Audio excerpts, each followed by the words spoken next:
Hello बच्चों, कैसे हो आप सब लोग। आई होप आप सभी अच्छे हैं और अच्छे तरीके से आप नीट 2025 की प्रिपरेशन में लग चुके होंगे।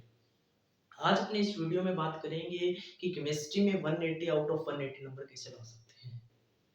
बहुत सारे टीचरों ने अलग अलग तरीके बताए होंगे, अलग अलग प्लेटफॉर्म के टीचर अलग अलग बात करते हैं। जो सबसे करेक्ट और जो सबसे अच्छा तरीका है वो आज मैं इस वीडियो में बताने वाला हूँ। इस वीडियो को पूरा देखना, स्किप मत करना, क्योंकि हर वो पॉइंट की बात करूंगा जिससे आप केमिस्ट्री में 180 आउट ऑफ 180 नंबर ला सकते हो। तो अपने बात करते हैं केमिस्ट्री में 180 आउट ऑफ 180 नंबर कैसे ला सकते हैं। केमिस्ट्री में 180 आउट ऑफ 180 नंबर कैसे ला सकते हैं, इस बारे में अपने बात करेंगे कि केमिस्ट्री में 180 आउट ऑफ 180 नंबर कैसे लाए। केमिस्ट्री में 180 आउट ऑफ 180, तो केमिस्ट्री है वो एक बहुत प्यारा सब्जेक्ट है। सबसे पहले तो आपके मन में ये थीम नहीं होनी चाहिए कि केमिस्ट्री हमारे समझ में नहीं आती, क्योंकि केमिस्ट्री पूरे नीट का सबसे इजी और सबसे आसान सब्जेक्ट कोई है, सबसे प्यारा कोई सब्जेक्ट है वो है केमिस्ट्री। और केमिस्ट्री की बात करूं तो केमिस्ट्री में अपने मेनली केमिस्ट्री है उसमें अपने 3 सब्जेक्ट को पढ़ना होता है। किसको? ऑर्गेनिक को, इनऑर्गेनिक को और फिजिकल केमिस्ट्री को। किसको पढ़ना होता है? Organic chemistry, inorganic chemistry and physical chemistry के बारे में पढ़ना होता है। Organic chemistry, inorganic chemistry and physical chemistry. इसमें जो सबसे ज्यादा बच्चों को दिक्कत आती है वो आती है ऑर्गेनिक केमिस्ट्री में। ऑर्गेनिक केमिस्ट्री जैसा प्यारा सब्जेक्ट कोई हो ही नहीं सकता। ऑर्गेनिक केमिस्ट्री एक ऐसा सब्जेक्ट आप बिना पेन चलाए पेपर में टिक कर सकते हो, ऑप्शन सही कर सकते हो। ऐसा सब्जेक्ट है ऑर्गेनिक केमिस्ट्री, क्योंकि ऑर्गेनिक केमिस्ट्री जैसा कोई प्यारा सब्जेक्ट है ही नहीं। ऑर्गेनिक केमिस्ट्री में क्या होता है, ऑर्गेनिक केमिस्ट्री में क्या करना है, इनऑर्गेनिक केमिस्ट्री में क्या करना है और फिजिकल केमिस्ट्री में क्या करना है, इस बारे में अपने बात करेंगे। बात करता हूँ ऑर्गेनिक केमिस्ट्री के बारे में। ऑर्गेनिक केमिस्ट्री में क्या करना हुआ है, ऑर्गेनिक केमिस्ट्री में जितने मैं नोट्स लिखाऊंगा आप लोगों को, जितने मैं नोट्स आप लोगों को लिखवाऊं, जिस तरीके से मैं आप लोगों को पढ़ाऊं वो पढ़ना है। पूरी एनसीईआरटी कवर कराऊंगा, पूरी एनसीईआरटी कवर कराऊंगा भाई।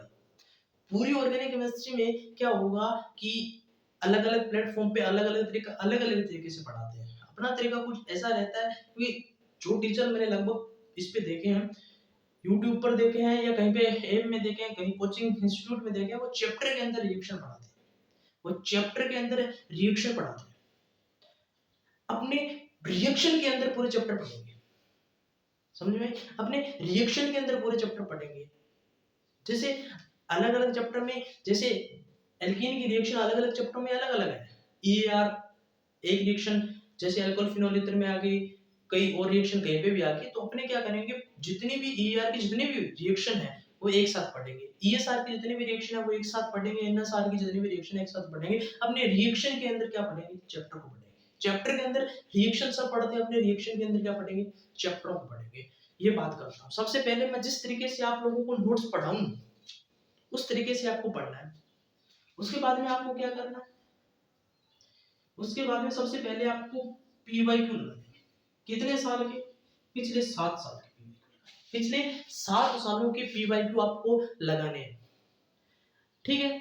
उसके बाद में अपने को क्या करना है, इसके साथ साथ अपने को क्या करना है, एनसीईआरटी में जो इंडेक्स क्वेश्चन दे रखे हैं, एनसीईआरटी की बुक जो है वो सबसे प्यारी बुक है। और कोई बुक आपको करने की जरूरत ही नहीं है। जिस हिसाब से जो नीट का एग्जाम हो रहा है उस हिसाब में जिस तरीके से क्वेश्चन आ रहे हैं वो आपकी ये जो बुक है एनसीईआरटी इसी से सॉल्व हो जाएंगे। बात करता हूँ एनसीईआरटी में क्या होते हैं। एनसीईआरटी में जो इंडेक्स क्वेश्चन दे रखे हैं, जो इंडेक्स क्वेश्चन है एनसीईआरटी में वो सॉल्व करने हैं। और एनसीईआरटी में जो बैक एक्सरसाइज क्वेश्चन दे रखे हैं, एनसीईआरटी में जो बैक एक्सरसाइज के क्वेश्चन दे रखे हैं वो आप लोगों को अच्छी तरीके से सॉल्व करना है। ऑर्गेनिक केमिस्ट्री में इतना ही करना है, जो नोट्स मैं आप लोगों को लिखाऊं वो आप अच्छे तरीके से पढ़ लेना, जो क्वेश्चन मैं आप लोगों को करने दूं वो अच्छे तरीके से कर लेना। उसके अलावा पीवाईक्यू कर लेना, एनसीईआरटी के इंडेक्स क्वेश्चन कर लेना और एनसीईआरटी के बैक एक्सरसाइज में जो क्वेश्चन दे रखे हैं वो कर लेना। उसके अलावा नीट में कोई भी क्वेश्चन ऑर्गेनिक केमिस्ट्री से बाहर नहीं आएगा। अब बात करता हूँ इनऑर्गेनिक केमिस्ट्री के बारे में। इनऑर्गेनिक केमिस्ट्री में क्या हुआ भाई, कहीं से पढ़ लेना, किसी भी कोचिंग इंस्टीट्यूट से पढ़ लेना, पेपर आएगा वो एनसीईआरटी से ही आएगा, और आपको एनसीईआरटी इस तरीके से पढ़नी है जिस तरीके से आप बायोलॉजी की एनसीईआरटी को याद करते हो। एनसीईआरटी को पढ़ना है, एनसीईआरटी को पढ़ना है, एनसीईआरटी की बुक को रीड करना है। मैं टोटली एनसीईआरटी आपको नोट्स में लिखाऊंगा, आप मेरे नोट्स पढ़ने के बाद आप कंप्लीट एनसीईआरटी पढ़ना। एनसीईआरटी की जिस तरीके से आप बायोलॉजी की एनसीईआरटी पढ़ते हो उस तरीके से आपको एनसीईआरटी पढ़ने है। मैं आपको उस एनसीईआरटी में जो कॉन्सेप्ट है वो आपको अच्छी तरीके से समझा दूंगा, फिर आप एनसीईआरटी पढ़ना, और फिर आपको कहीं पे प्रॉब्लम आए तो मुझे बताना। पहली बात है, प्रॉब्लम आपको आएगी नहीं। आप कहते हैं एनसीईआरटी इतने से बड़ा काम हो जाएगा। उसके अलावा आप प्रैक्टिस की बात करूं तो मैं ज्यादा नहीं कहूंगा, आपको वही 7 साल के पीवाईक्यू करने, एनसीईआरटी को बार-बार पढ़ते रहना और 7 साल के पीवाईक्यू करने, बस इतने से एनसीईआरटी इनऑर्गेनिक का काम हो जाएगा। बात करता हूं फिजिकल केमिस्ट्री। फिजिकल केमिस्ट्री क्या है, कुछ फिजिक्स के जैसी, कुछ फिजिक्स के जैसी। ऐसा क्यों बोल रहे हो सर, लगभग टीचर यही बोलते हैं कि फिजिक्स जैसी है, नहीं, कुछ फिजिक्स जैसी है। इसका रीजन ये है, पिछले सालों के एग्जाम में आए हुए क्वेश्चन जो आप देखोगे उनमें से मैक्सिमम क्वेश्चन की बात करूं तो वो थ्योरेटिकल बेस्ड क्वेश्चन आ रहे हैं, कोई ज्यादा कॉन्सेप्चुअल या कोई आप ये कह सकते हो कि न्यूमेरिकल बेस्ड क्वेश्चन बहुत कम आ रहे हैं नीट के एग्जाम में। तो अब मैं ये कह सकता हूँ कुछ फिजिक्स जैसी है। इसमें क्या करना है, जितना मैं आपको नोट्स लिखाऊंगा, क्या जितना मैं आपको नोट्स लिखाऊं उसको अच्छी तरीके से कवर करना है, उसको अच्छी तरीके से कवर करना है, उसमें से ही पूरा एग्जाम आएगा, पेपर आएगा। उसके अलावा मैं बात कर लेता हूँ, मैं किसी बुक अदर बुक के लिए आपको नहीं बोलूंगा, आप एनसीईआरटी के जो इंडेक्स क्वेश्चन है वो जरूर करना। एनसीईआरटी के इंडेक्स क्वेश्चन करने हैं, एनसीईआरटी के बैक एक्सरसाइज के क्वेश्चन करने हैं, एनसीईआरटी के बैक एक्सरसाइज के क्वेश्चन करने हैं। उसके अलावा वही बात मेरी पीवाईक्यू लगाने हैं पिछले 7 साल के, पिछले 7 सालों के आपको पीवाईक्यू लगाने हैं।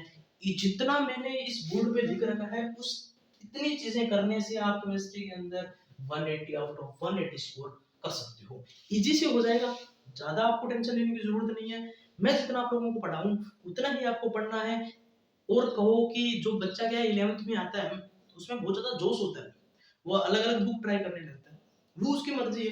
पर मैं कह रहा हूँ कि इतना करने से नीट में केमिस्ट्री में 180 आउट ऑफ 180 ला सकते हो। आप देख लो, मैंने बोल दिया कि ऑर्गेनिक केमिस्ट्री, इनऑर्गेनिक केमिस्ट्री और फिजिकल केमिस्ट्री, क्यों आपको 180 आउट ऑफ 180 में से लाने हैं वो तो मैं आपको बता चुका हूं कि इतना आपको करना है। अगर केमिस्ट्री में 180 आउट ऑफ 180 लाना है, केमिस्ट्री में आपको ज्यादा से ज्यादा स्कोर करना पड़ेगा। जिस हिसाब से नीट 2024 का रिजल्ट आया, उम्मीद नहीं थी, 650 नंबर पर कॉलेज मिलना मुश्किल हो रहा है, तो आपको केमिस्ट्री में अच्छा स्कोर करना पड़ा है। कम से कम 170 नंबर तो आपको लाने ही पड़ेंगे, 170 नंबर आपको लाने पड़ेंगे, ठीक है। जो ये बेस लेके मैं आ रहा हूँ, जो मैं ये बेस लेके आ रहा हूँ वो टोटली हिंदी मीडियम के स्टूडेंट के लिए है, क्योंकि मैंने यूट्यूब पर ये चीजें देखी, मैंने ऐप के अंदर ये चीजें देखी कि हिंदी मीडियम के बच्चों के लिए सबसे बड़ी प्रॉब्लम हो रही है कि उनके लिए अच्छे लेक्चर, अच्छा कंटेंट नहीं है। इसीलिए मैं ये हिंदी मीडियम के स्टूडेंट के लिए ये बैच अभी लेके आ रहा हूँ कि केमिस्ट्री में आपको पूरी की पूरी केमिस्ट्री आपको पढ़ाऊंगा, inorganic, organic and physical chemistry. सबसे पहले जो अपने स्टार्ट करेंगे वो बात करेंगे ऑर्गेनिक केमिस्ट्री की। और जो इस चैनल पर नया हो वो इस चैनल को पहले सब्सक्राइब कर लेना और लोगों तक शेयर करना। Thank you.